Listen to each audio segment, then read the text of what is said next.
wasiirka wasaaradda arrimaha dibadda Soomaaliland Dr. Saad Al-Shirey uu heliyo wasiir ku-xigeenka wasaaradda Liibaan Yuusuf Cismaan agaasimaha guud ee wasaaradda arrimaha dibadda Cabdinaasir Axmed Xirsi gudoomiyaha wakaaladda qurbo jooga Cabdilaahi Xirsi Dayax Weerar agaasimaha waaxda isgaarsiinta Axmed Cumar Cilmi afayeenka wasaaradda Axmed Yuusuf Cilmi oo maanta shir jaraa'id ku qabtay gudaha wasaaradda ayaa ka warramay waxay wasaaraddu qarankan uga mas'uul tahay dadaalada dhinaca ictiraafka wasiirka wasaaradda arrimaha dibadda Dr. Saad Al-Shirey ayaa ka warramay dadaalada ay wasaaraddu gelisay dhinaca qadiyadda ictiraafka iyo inay dunida ka samaysto saaxiibo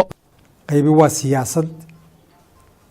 taamcineedu waxa weeye waa sidii cilaaqaad sokeeye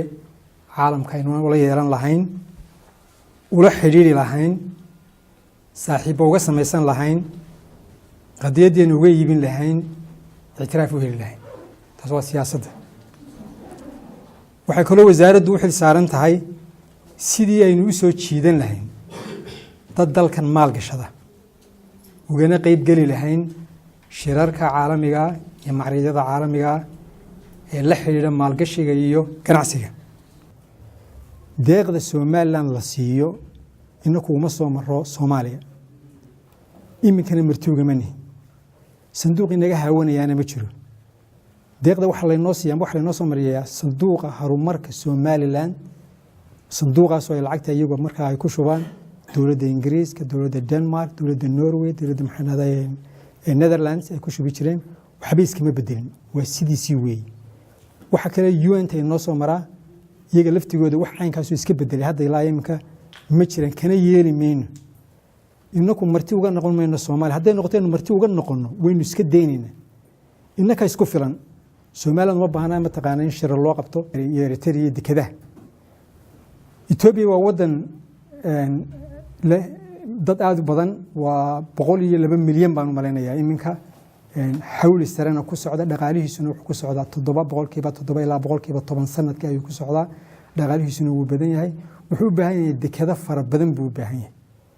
kuma filla hal dekada laba dekado saddex dekood kuma filla sida aawadeed ayaa ra'iisul wasaaruhu uu tagay Suudaan sida Port Suudaan kala hadlay sida ay wax soo degi lahaayeen iminkana wali heshiin Eritrea sida casab wax soo degi lahaayeen Djibouti de xiriir horaaba ka dhaxay waa meesha kaliya imika ay wax u soo maraan inaka laftigeena saaseen ku wada heshiiska ku wada galay inay isticmaalaan marka inaka wax inoo ziyaado mooyaane wax inaga dhacaya oo inaga dhicinayo heshiiska uu la galay Eritrea haba yaraatay horta ma jiro wasiir ku-xigeenka wasaaradda arrimaha dibadda Soomaaliland Liibaan Yuusuf Cismaan ayaa bulshada Soomaaliland u hoggaansamay hagardaamooyinka ay Soomaaliya ku hayso dhinaca mucaawinooyinka iyo wax kasta oo Soomaaliland la xiriira runtii anagu ma qabno inay nabad iyo nolol u wadaan dadka ay matalaan waxaan u qabnaa inay yihiin dawlad ka shaqeysa naxliga iyo nacaybka Soomaaliland marka waxaan aan u sheegaynaa bulshada reer Soomaaliland meel ay joogtaba Soomaaliland waa dawlad adag oo gaamirtay ma qabno waraaqaha ay qoraan dawladda khayre iyo farmaajo maalin walba dagaalku ka dhacayo xaruntii ay ka talinayeen madaxtooyada ee filla Soomaaliya iyo baarlamaankoodii maalin walba dagaalku ka socdo inay bulshadooda dhagax u kariyaan oo maalin walba ku maaweeliyaan muxuu ahaa dagaal iyo waraaqo ay qol madow ku qoraanay Soomaaliland ama ku diidayaan muxuu ahaa caawimada caalamka iyo taageerada caalamku siiyo ama ay hawada Soomaaliland maamulkeeda kaga soo horjeedsanayaan la xiriira agaasimaha guud ee wasaaradda arrimaha dibadda Cabdinaasir Axmed Xirsi wuxuu ka warramay shaqada wasaaradda ee dhinaca iyo hawlaha u qabsoomay ee dhinaca wasaaradda waxa ka howlgala 86 shaqaalaha oo kala qaybsan waxyahaas iyo safaradaha waxa runtii si aynu u helno dad capable ah ama awood u leh inay message-ka iyo fariinta aynu dunida u dirayno gaarsiiya xambaari kara qaadi kara aynu u helno wasaaraddu waxay ku dadaashaa oo sanad kasta ay qabataa tababaro waxay sameysaa aqoon kororsi bay shaqaalaheeda u sameysaa imika waxaa noogu jira jaamacadaha noogu jira 15 arday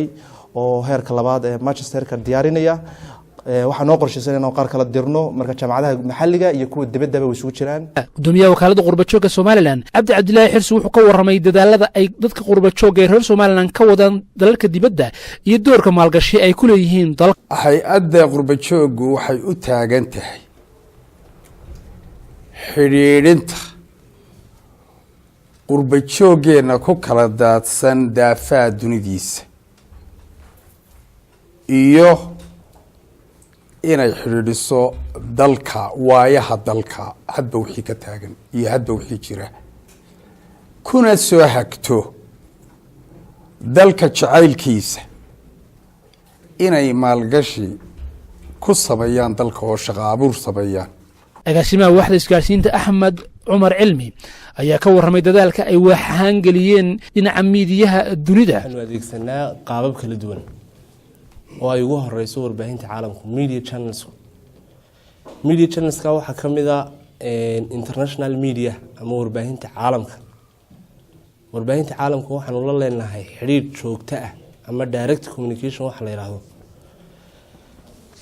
waxaabay si marmarka qaarkood waxaan idhahnaa waxay si toos uga mid noqdaan wasaaradda arrimaha dibadda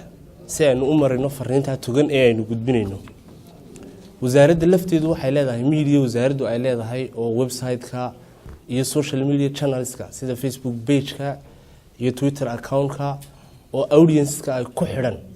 ay marmarka qaarkood markaynu sugeyn ilaa 800,000 oo qof ay gaaraan.